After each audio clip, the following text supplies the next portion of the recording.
And now, it's The Law Show on CL 650. A comprehensive look at everything you need to know about the law.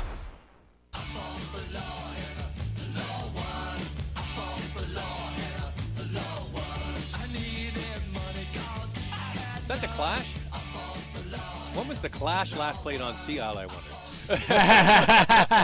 Hey, and welcome to The Law Show. It's Zach Spencer here, and joining me in studio, Gordon Maynard and Rudy Kisher from MKS in downtown Vancouver. We're talking about citizenship and immigration, and we want to talk about the Citizenship Act. I guess this is the overarching sort of part of the law that you deal with every single day. So are there changes afoot?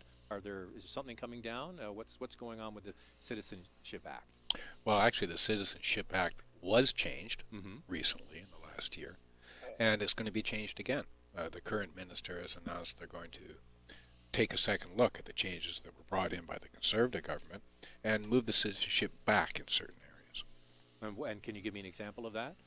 Well, there's certain areas that are well known to some people in the press and other areas that are less well known. But I think the most significant one is the ability to strip citizenship from individuals convicted of terrorism offenses. Well, I remember Justin Trudeau, our Prime Minister now, in the campaign was a citizen is a Canadian is a Canadian is a Canadian. Yep. So there was a recent story of the Toronto 18, one of the convicted in the Toronto 18, they wanted to blow up the CN Tower, and his citizenship was stripped. So people are saying, well, this is somebody who's convicted of a potential terrorist act. Do you really want them to be a Canadian again? So that's the question. That is indeed the question, and that's the question that the Liberals are taking the position on, saying that there should only be one citizenship, that there's no second-class citizens, and other people take the position that in this world, there are situations where you should lose your citizenship. I mean, if you take a look at the election, so this became a key election issue. If there were 3 or 4 key immigration issues that came up that I think sort of actually cost the Conservatives, the election. And one of them was this issue about a second-class citizenship. And to tell you how it plays out, I mean, and the term that Harper used, I think, which cost him, was the old stock Canadian. Right?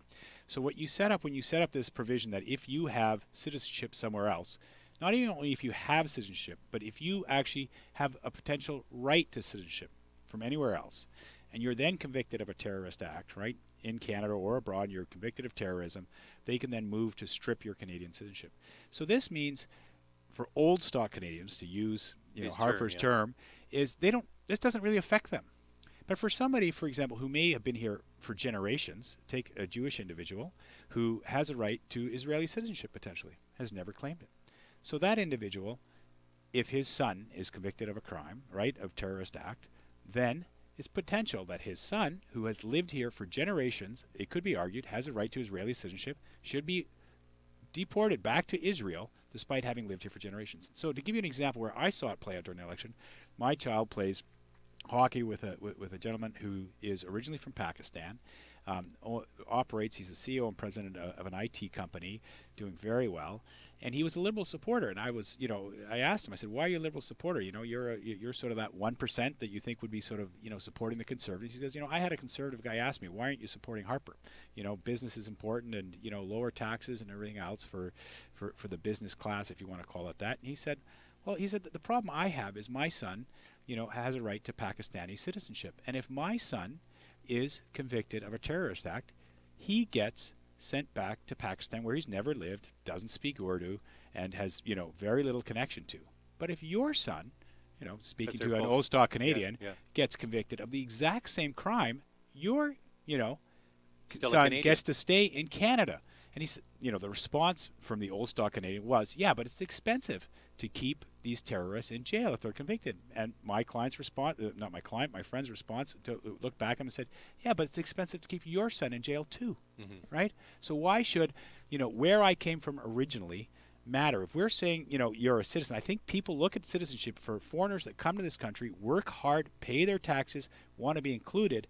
The thought is that once I'm a Canadian citizen, I'm part of the family. And we don't look at the past and say, listen, a generation ago, you were somewhere else, and therefore we're sending you back. And I think that's sat very poorly with, if you take a look at permanent residents now, foreign born in Canada is about almost 19% of the population, right? That's a large segment. And that segment, when they saw that, they saw, you know what, those conservatives really aren't on board with understanding what it means to have come from somewhere else and thinking that you belong when we're saying you don't. Well, let's take out the terrorism aspect of this. So there are people who would say that, you know, there's certainly a large number of people who have Canadian citizenship but have a passport of convenience. They have nothing really to do with Canada. They live somewhere else, and they're using it as an escape valve if something doesn't work well in other parts of the world to come back to Canada. So they're a Canadian citizen. Now, they're not going to be convicted of anything like terrorism, but they're using the system to make sure they have a backdoor if they need it, right? You talk about lots of Canadian citizens have moved back to Hong Kong. Oh, there's something like 200,000 Canadian citizens living in Hong Kong that have maybe very weak connections to Canada. I mean, that's clearly an issue, but I don't know if the way to deal with that is to strip them of citizenship. Yeah. Right? Once you start that process, and this is the problem with so-called second-class citizens. Once you start that process of saying, for you, we can reduce your citizenship or remove it given this, this, or this, it becomes a slippery slope. This bill talks about terrorism. Yeah. The next bill might talk about residence. The next bill might talk about, you know, ins and outs of Canada, etc. So, you know, you're going to develop second-class citizens and a panoply of circumstances where citizenship can be taken away. That's a very difficult system to keep track of and to control. The other side of it is that under the bill as it was passed by the Conservatives, it wasn't a court that took away your citizenship. It was a ministerial and officer process, and there wasn't a right of appeal to it. And there was a lack of appeal process, and so these were and a lack of safeguards. So people were very concerned about this. So this is a discretionary decision, and there's not it's not gone through a judicial process, so you have appeal, right? Exactly, right? And so it would have been bogged down in litigation for years.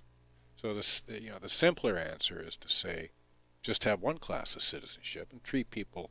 If you're going to get involved in terrorism, then you're going to face the penalty of the law, but not necessarily one penalty for a certain group of citizens and a different penalty for another group of citizens. Well, you could argue on the other side that we'll take the terrorism out of it again. You know, for your permanent resident card, you have to spend a certain amount of time in the country over 5 years. Is it 2 years? 2 years out of 5, 730 days. Yeah, a cumulative number. And why couldn't you apply that for citizens? That I'll give you a perfect example. You run into somebody and they've been living in California for 30 years and they're coming back to Canada. They're a Canadian citizen. They haven't committed any resources to our tax base for those 30 years, but they want to get their health care. So I guess no, but health care is not a federal issue. Health care is a provincial issue. Every province has its own rules. I have a friend who's a Canadian citizen who lives outside of Canada, but he comes back to Alberta to access the medical system, and he can. Other people cannot do that if they don't live in Alberta. If you live in BC, you got a different set of rules. Right. I don't think we want to. We are very proud of our Canadians who go abroad, right? We you know, so Michael Adon, you know, if you take a look at Ignatieff, went to Harvard, teaching in Harvard. Would you want to say to that gentleman, you can't come back to Canada? We're going to strip you of your citizenship because you've been working at Harvard. We export Canadians. Canadians, you know, go abroad a lot to work, right? To work for business, to find businesses, to, you know, find economic opportunities. And we're going to say to those people, no, you can't do that. The problem that, you know, it's an interesting thing because what they've repealed on this too is the Conservatives brought in an intent provision. So there was never an intent provision. So when my clients they could, and I'll be personal stories. So, you know, when we had a lot of people coming from Hong Kong, their intention was probably after 3 years they'd qualify for citizenship, to apply the day that they qualified, file the application, and the next day leave. But they'd met their 3 years here, and they did what the Act required. Right? The problem is they're no longer staying in Canada. They'd fly back for their citizenship, get sworn in, and leave again, and they don't know when they're coming. A lot of people have a problem with that. So my question is, why is that citizen, who is now a Canadian citizen, can't go back and work on a business, but we have somebody who's born in Canada, and we can say, you can go find a business in China and go, you know, Ivanhoe Mines, you're the head of Ivanhoe Mines, go to Mongolia, find a mine there, work on it, and spend as much time with it, and you're still a citizen. But you, who unfortunately was, you know, not born here, but came here when you were 3 years old and been here for 17 years, went to UBC, you can't go? Makes no sense, right? Why would we want to limit our people once we give them that right that they're fighting for? It doesn't make any sense. I mean, if you want to make the term longer that you have to be here to qualify, That makes sense to me. But do the requirements at the front end, not at the back end, right? Because it becomes people plan their lives about, well, I'm a citizen. But you can see the frustration. Oh, my friends think I'm nuts. Like when I tell them about the terrorists, they're like, why wouldn't you want that guy deported? Why would you want him in Canada? Most people, I think you have to try and put yourself in someone else's shoes and saying, you know, I wasn't born here. What does that feel like? I mean, both Gordon's father came from England. Both my parents, my dad came as steerage on a boat. You know, I mean, you know, we both we come from that perspective. I think we can appreciate it a little bit more, and it's hard sometimes for Canadians to understand. You know, you're trying to fit in, and yet even you make citizenship, you don't fit in. You're not 100%. Well, I think it's an ethnic thing too. I mean, if you're Anglo and you're white, you fit in. That's part of the old stock argument that people took against Harper. Well, and that's been a slow progression. If we want to talk about something else, we hadn't planned to talk today. So in 1976, they started changing who was criminally inadmissible. So before 76, what the Immigration Act said, if you were convicted of treason, if you were convicted of murder, if you were convicted of rape, most of those crimes you'd probably get killed for anyway, you know, you could be deported, right? So you'd lose your permanent residency and you'd be deported out of Canada. After 76, when we saw a lot of Jamaicans immigrating, right, they changed the act to increase it that if you convicted what we considered a serious crime, you could get deported. And the Harper government went so far now as that if you're convicted of a crime in Canada where you spend 6 months in jail, you can be deported without any appeal. So we've gone to the point where we had mostly all white immigration, where basically you had to murder somebody to get deported. And now where we've opened up immigration to people from different parts of the world, our immigration policy has come to the point where if you spend 6 months in jail, you're getting deported without any appeal. To me, it smacks of a bit of racism. Right. Well, it's a good good conversation starter at the old cocktail party. A little extreme. All right, we are just getting warmed up, as you can tell. It's going to be an interesting show today. The Law Show here on CL 650. We're talking about immigration law. Gordon Maynard and Rudy Kisher are here with me. We're going to pick it up. We're going to talk about employer compliance. I guess this is a big part of your firm's work. Working with companies, having people coming back and forth across the border, family class. We're going to talk about a whole bunch more when we return next here on CL 650. There's more of the show still ahead. This is The Law Show on CL 650.